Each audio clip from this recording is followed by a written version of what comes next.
and she doesn't want to press charges.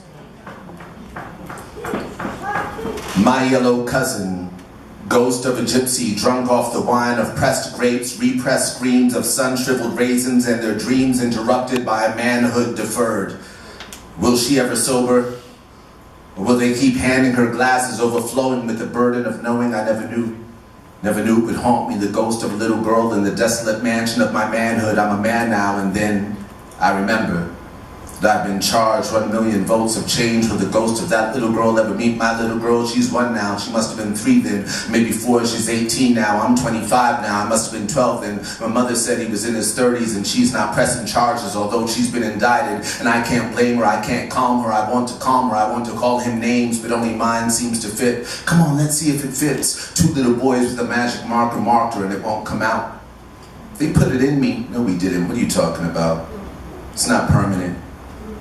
It'll come out when you wash it. Damn, maybe it was permanent. I can't forget, and I hope she doesn't remember. Maybe magic marked her.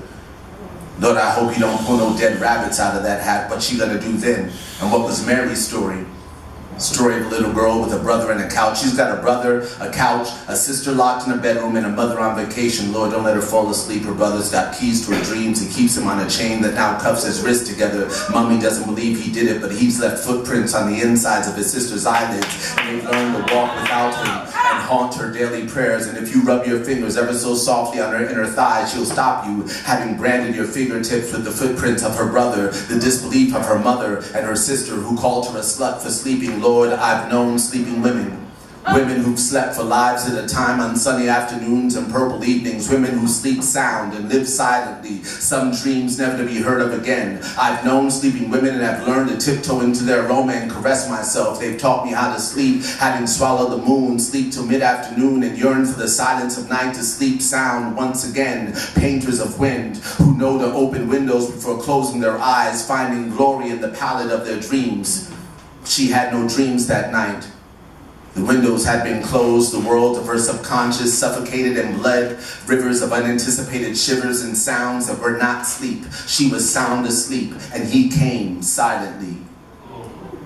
It wasn't the sun in her eyes, nor the noise of children en route to school. She woke to the rays of an ingrown sun, fungus that stung more than it burned. A saddened school en route to children who dare to sleep on a couch exposed to their schizophrenic brother, only to wake with a new personality, one that doesn't trust as much as it used to and wears life jackets into romantic relationships. Can't stand the touch of fingertips. Damn, was that marker permanent? I hope she don't press charges. I hope they don't press no more grapes in her wine, because she might get drunk again and fall asleep. Rise and shine, my mother used to say, pulling back the clouds of covers that warmed our night, but the fleshy shadows of that moonless night stored the venom in its fangs to extinguish the sun. Rise and shine, but how can I when I have crusty cloud configurations pasted to my thighs and snow-covered mountains in my memories? They peek into my daily and structure my moments. They hide in the corners of my smile and in the shadows of my laughter. They've stuffed my pillows with overexposed reels of ABC after-school specials and the feathers of woodpeckers that have bored hollows into the rings of time that now ring my eyes and have stumped it with the trump of who I am. I must remember. My hands have been tied behind the back of another day. If only I could have them long enough to dig up my feet, which have been planted in the soiled sheets of a harvest that only hate could reap. I keep trying to forget, but I must remember and gather the scattered continents of a self once whole before they plant flags and boundary my destiny.